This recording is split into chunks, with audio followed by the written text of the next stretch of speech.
What it do, flight crew? FTC. Flight team, stand up! I go by flight, but you can call me FTC. It may be February, but we grinding by any means necessary. Crime Reacts back at it again. Woman doesn't realize her Tinder date is a killer. Man, oh man, oh man. Be safe out there, man. Now I know everybody deserves love. Everybody deserves, if they want to be in a relationship, if they want to decide to, have a significant other, there's nothing wrong with that. You know what I'm saying? That's the, definition of life. You're supposed to want to, work hard, be financially free, have, a loyal significant other and create a family and keep the, generational, wealth and, nature of learning things or whatever through life, ongoing and stuff. But one thing, man, I always felt that was like the most sketchiest thing in way of just meeting anybody, man. And I'm so happy I never even tried to just do anything with just dating apps, man. Like Tinders and stuff like that. I never ever a day in my life, and it's for situations like this, you just never know who's out there. And to be honest and tell you the truth, especially in 2025, man, if we're being honest, even Instagram and Twitter in a way is a dating app, So just so y'all, are up to par, ladies and gentlemen, man, just make sure you're doing the research on whoever you're meeting up with and stuff like that over the internet, because somebody can act like one thing online and then when you get to know them personally, man, they're a whole nother person, dog. Just be safe out there. Now, this is an example, necessarily if not, usually I know when we do the crime videos, we react to people most of the time that are involved in doing dirt. But also I do want to preach and make sure you just, you just staying 10 toes down out there, y'all. Just don't think anything is sweet. There's a lot of strange people out there. There's a lot of strange people that, just something's wrong with them inside their head, man. And they don't have the same type of morals and just regular, just human type of nature stuff as everybody else. So let's check this out, man. We got a sad story. It's December 1st, 2018. CCTV records 22-year-old Grace and her Tinder date, Jesse, getting ready to leave a bar. They had just met a few hours ago, but already they're about to head back to his place. From the outside, everything seemed to be going perfectly well. So well, in fact, that soon after they could be seen heading to a nearby hotel and up to Jesse's hotel room shortly after. Ladies, this is more for the ladies on the side, man, especially. Y'all gotta also realize, how vulnerable, y'all can be. Free game, I think, in my humble opinion, now, tell me how you guys feel about this, but unless you know the person already previously and you've already met them and you've kind of understand them, bro, going on a first date, I believe that's what the, Dr. Insanity said.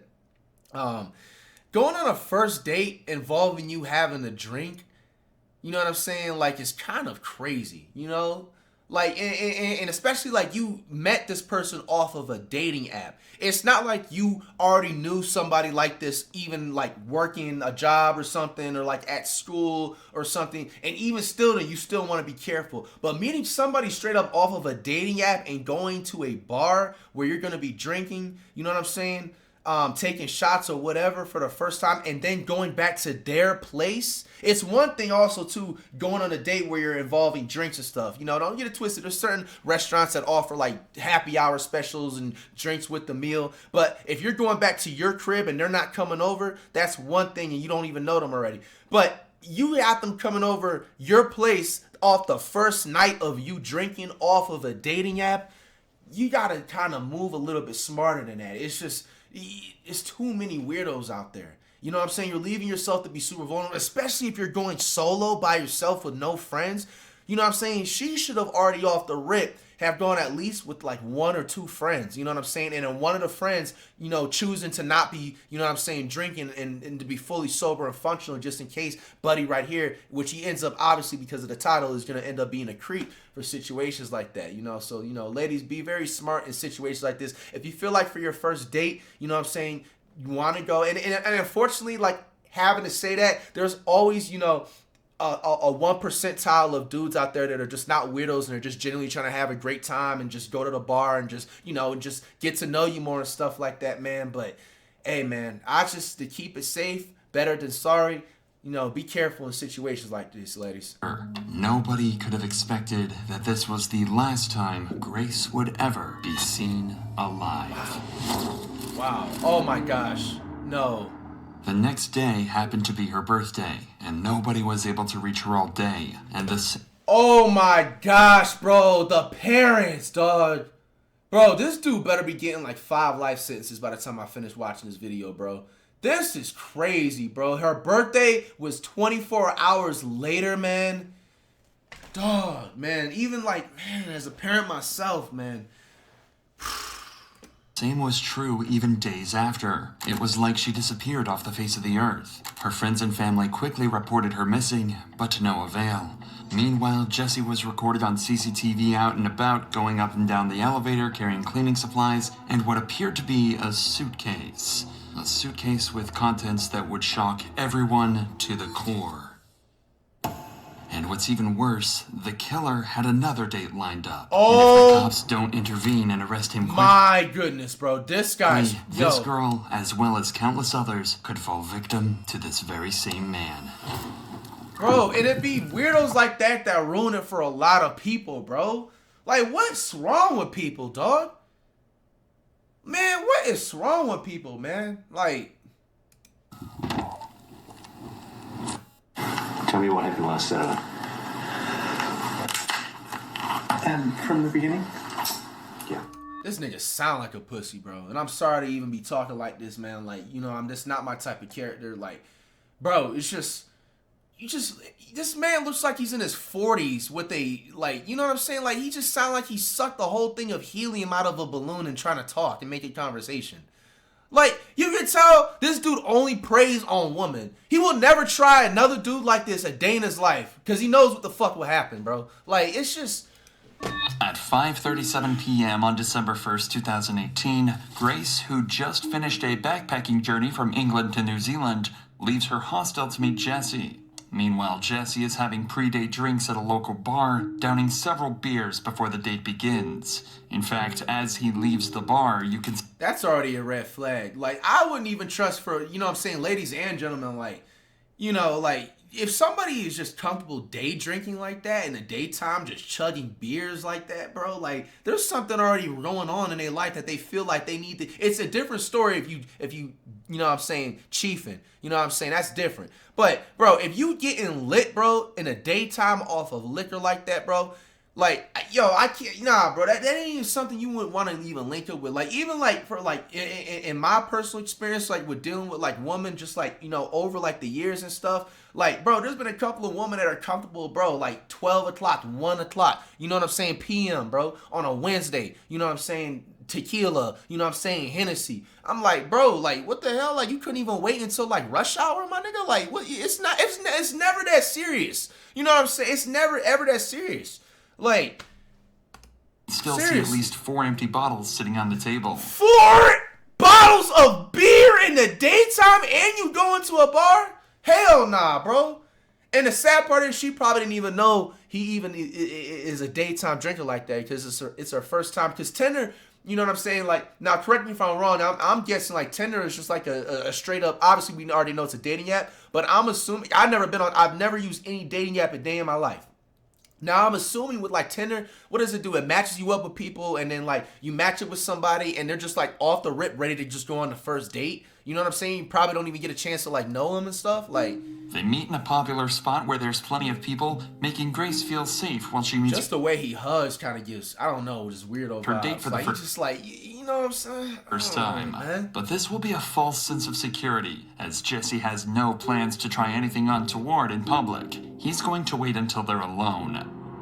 Suspecting nothing, Grace accompanies Jessie to a bar where they drink together for over an hour before they head for a Mexican bar at 7:15 for more drinks, and yet another bar named Bluestone Room around 8:30 p.m. This will be where he set her up straight up, my nigga.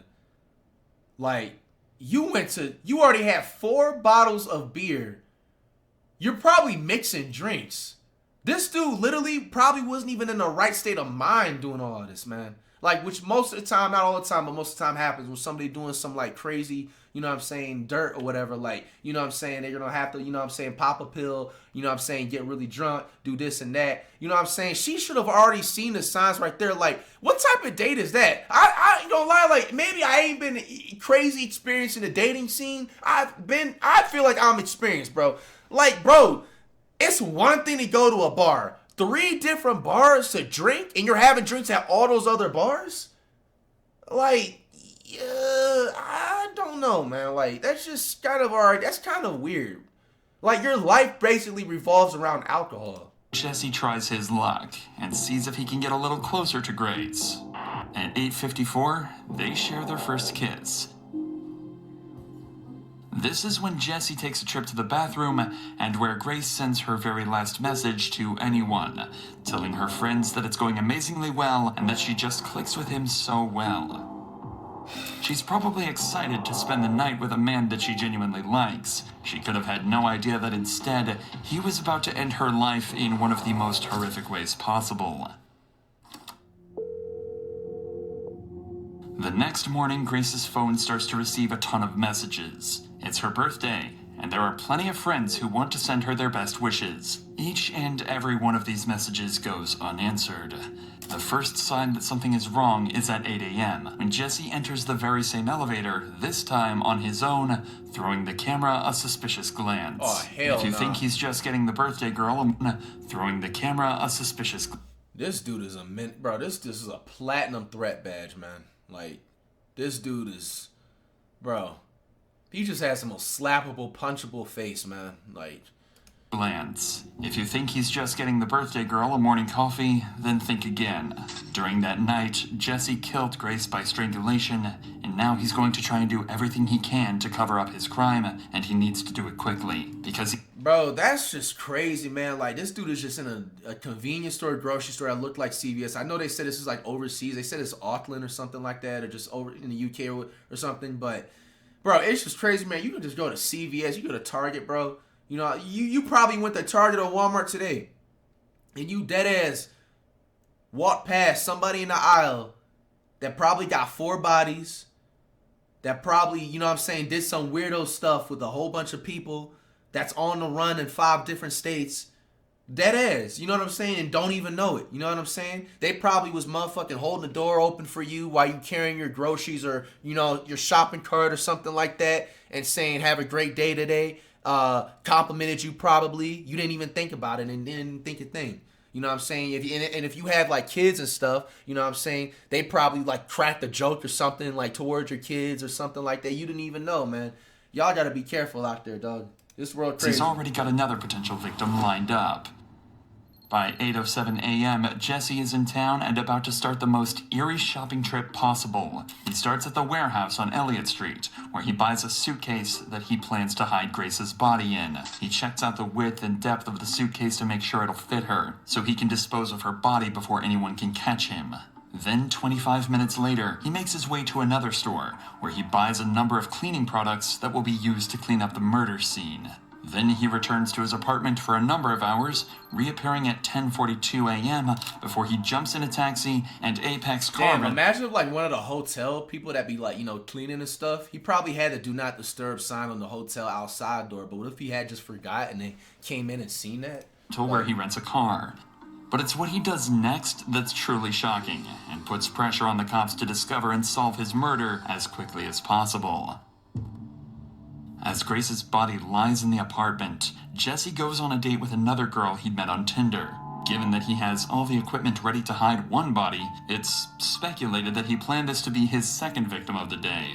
As he arrives at the bar, Jesse is wearing exactly the same clothing that he wore the night before. Bro. Possibly the same clothes that he wore when he killed Grace. He probably's wearing the same boxers with his nasty, dirty, fucking weirdo. Oh my gosh, bro.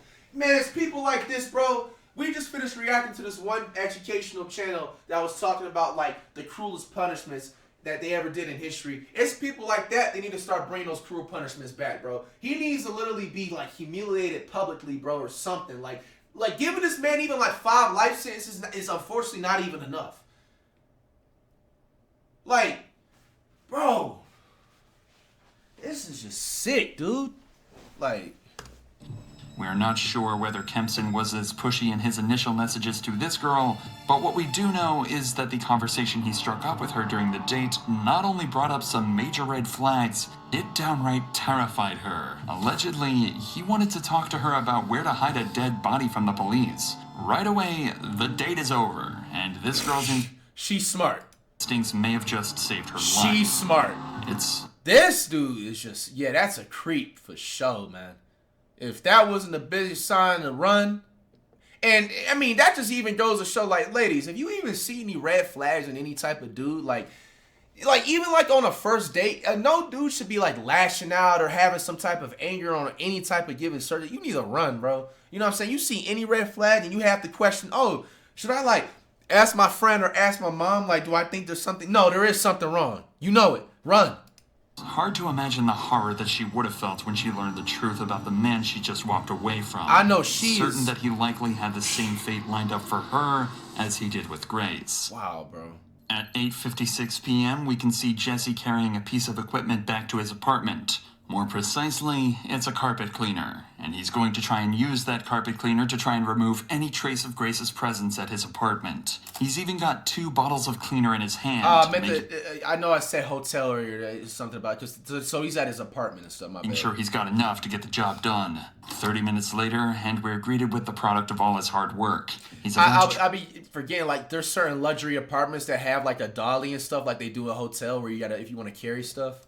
Try and hide the body. He reappears in the elevator with a trolley carrying several luggage bags, one of which is the suitcase that he'd bought earlier that morning. It's way too heavy to carry, as inside is Grace's dead body. Of course, he can't walk through the streets with this amount of baggage, which is exactly why he hired the rental car. Minutes later, he's loading the rental car with all of the baggage, ready to make the next move in his attempt to cover up this murder, hiding the body in a place he thinks no one will find it. Next morning at 7 a.m., like, Jesse buys a shovel. What? There's clearly something mentally wrong with this dude, bro. Like, what is... Heads back to his apartment, where he collects some clothing to take to the dry cleaners, destroying more potential evidence of his crime. But he's not done there, as he stops off at a random trash can, tossing a large trash bag inside. Then Jesse takes his rental car for a deep clean, paying particular attention to the rear of the vehicle, where he had stashed the suitcase containing Grace's body. And with that, his work was done. For the next 2 days, Grace's family and friends go through turmoil. Nobody has heard from her, she hasn't posted on any social media, and she isn't answering either of her 2 phones. Her family report her missing to Auckland police on December 5th. Grace's father, David, even flies to Auckland and makes a heartfelt appeal for his daughter's safe return. Grace has been missing for 7 days, and as a family, we've been extremely concerned for her welfare. To anybody who has seen, spoken to, or come into contact with Grace, come forward and contact the investigation team. With so much media coverage at the time, Jessie likely saw her father's appeal, and yet the family's pleas went unanswered. But Auckland police are about to use various methods to track Grace's last movements and find their main suspect in her disappearance.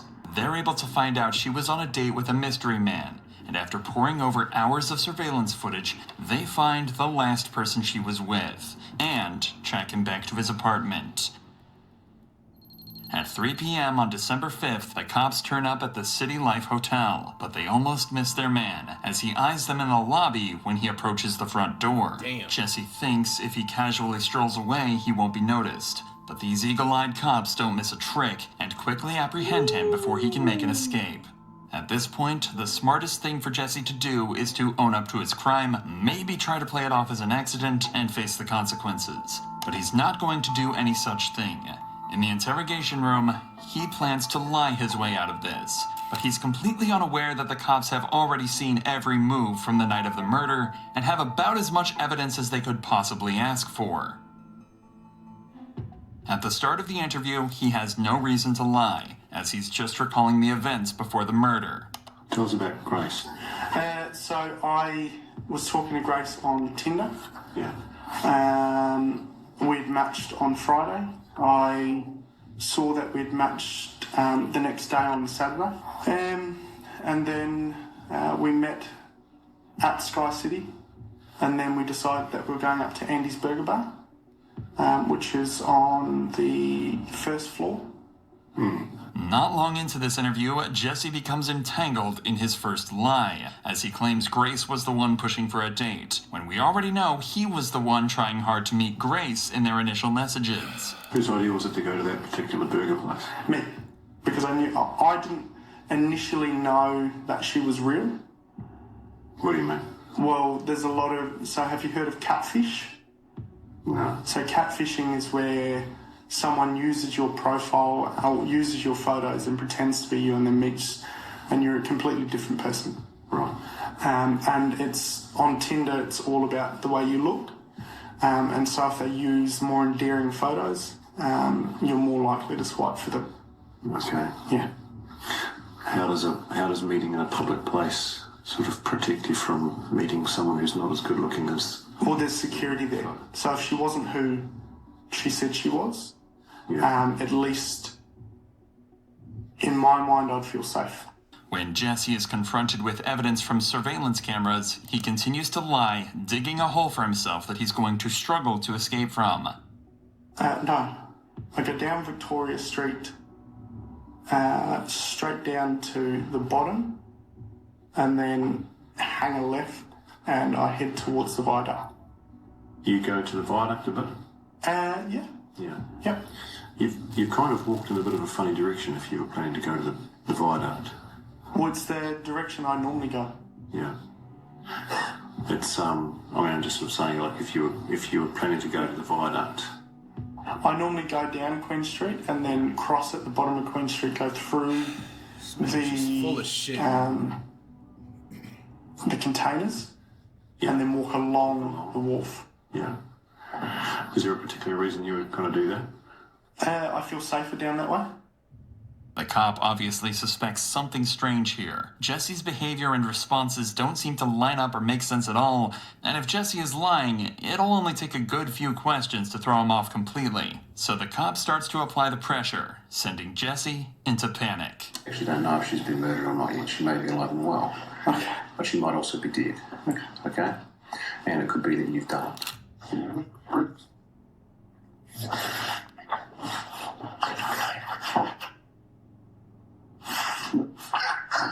Hey, I just want to ask a question. Am I being arrested for something I didn't do?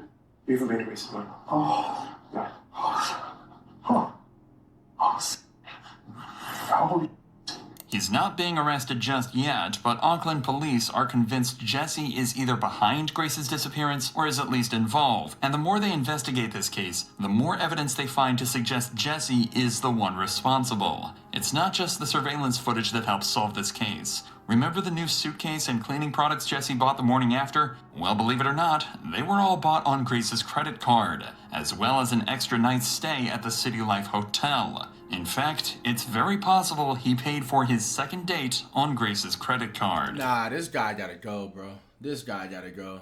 This guy gotta go. An extra day at the hotel should give Jesse time to clean up the mess, but it's going to take more than a carpet cleaner to get rid of the evidence. When police search his apartment, they find traces of Grace's blood. The credit card payments, the witness testimony, cell phone locations placing Grace and Jesse together, and the staggering detail found in the surveillance footage backed their suspect into a corner, and in his second interview on December 7th, they left Jesse no choice but to confess. A confession that would soon lead into one of the most interesting but troubling defenses ever used in court. They were talking to me about 50 Shades of Grey, which is a sex fantasy movie that's out. We started having sex. At first it was just normal. It was very placid. And then she asked me if we could get into bondage. And then all I remember is falling asleep in the shower. I need to stop. I need to go. Would you like some fresh air? Yeah, please. I was in shock and I didn't know what to do. I went downstairs and I was just, I don't know, I was all over the place. I didn't believe what had happened.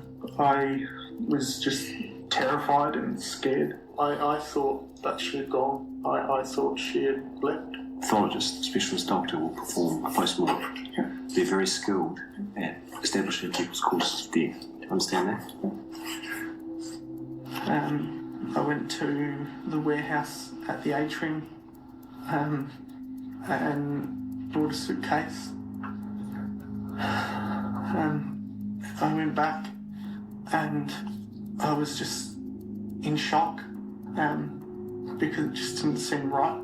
I left to go and get cleaning products. So I messaged a friend and said I'll meet you at Revelry. After finishing drinks with her, I got back to City Life. And all the time I just kept saying, I'm sorry. Bro, they never crying because they sorry. He just crying because he getting caught, bro. Like, I went downstairs and I grabbed the porter thing. bro's carrying a body, bro. You should not, like, no way in hell no one should be feeling bad for Buddy, bro. You went down there and was carrying a body. Porter thing. I drove the hire car into Wilson's car park and parked it. I woke up the next day at about 5 a.m. and drove the car out to Commute at first. I wonder why they have it blurred right now. I didn't do this. I don't know why. ITM at Commute. I ended up driving towards the Waitakaries. I went into the bush. I dug a hole. I went and got the suitcase and I covered the hole. And then I drove. Where is her possessions? I threw them in the rubbish. Whereabouts? Albert Park. Rubbish. Right, so what items of her property have been disposed of in Albert Park? Everything. All of her clothing? Everything that was in the room. Whereabouts did you clean the car? The outside of the car? Hey, this is the most calmest, like, officer, too. Like, he's really, like... I think it was in Henderson. Probably I don't desensitized know West everything. very well. Okay. And what did you use to clean the car? Water blaster thing from the car cleaning place. He Did you probably get thinks him crying and saying everything, he's just gonna get off scot-free. Like, injuries? Not that I can remember. I was just panicking. Did you inflict any injuries on her that caused her to die?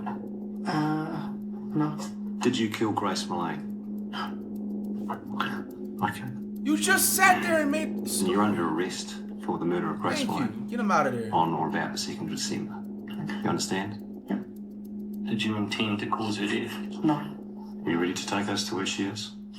The media called it the 50 Shades of Grey defense. The idea is that someone may consent to being harmed during intimacy knowing the dangers involved. If they made no indication to stop, then it would be seen as an accident, and the person responsible shouldn't face a murder charge. But this defense has always been seen as more of a scapegoat. I swear this is my first time I'm here today as of February 4th.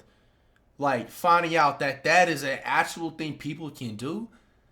That is fucking crazy because, like, now, like, damn, it just sets the bar for weirdos to do weird stuff. You know what I'm saying? Like, that is crazy. I didn't even know that was a thing, man.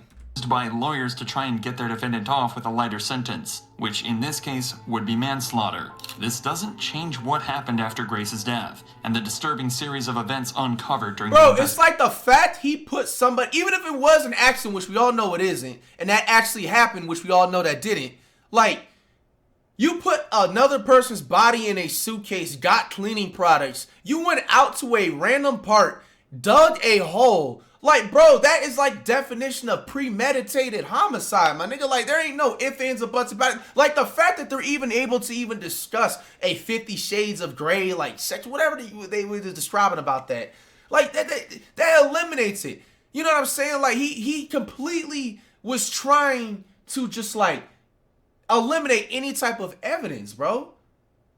Like, how could that even be something that would even be brought up during court? investigation. From December 1st, the day before the date, all the way to December 7th, cops found Google searches made by Jesse looking for a place to hide the body. He'd also taken photos of Grace's body before and after he packed her into the suitcase. Weird. They found Grace's body on December 9th, 2018 in the Waitakere Ranges just outside of Auckland. Wow. It was determined that she was strangled and had bruises on her arms and chest consistent with being pinned down. In New Zealand, there is no such thing as first-degree or second-degree murder. All charges are treated the same, carrying a life sentence. That meant there was no investigation into the premeditation. All that mattered was if Jesse killed her or not. It was that simple. Jesse maintained his innocence, but was eventually found guilty, and on February 21st, 2020, he was sentenced to life in prison with a minimum non-parole period of 17 years. After his trial, 2 more women came forward and claimed Jesse had sexually assaulted them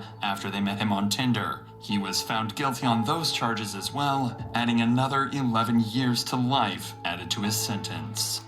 Weirdo, bro. He need to get dealt with, man. He need to get dealt with, dog. Like, crazy thing is, man, I feel like he even probably has more other women that are probably too scared to come out and talk, or that they're no longer, you know what I'm saying, living anymore, bro. Like, this dude is just full of ish, bro. Like, he tried to really play it off as that, oh, he was having too much of rough sex. He was trying to basically insinuate, like, she was trying to tell him to, like, choke her or whatever, like, on some, like, sexual intimacy stuff and pin her down and stuff. Like, bro, you know what you did, dog. Like, man, people are just weird as hell. Y'all be safe out there, especially ladies, man. Be smarter when y'all going on dates, man. You know, because these guys out here, man, are weird. They're starving, and they're just out of control. Straight up.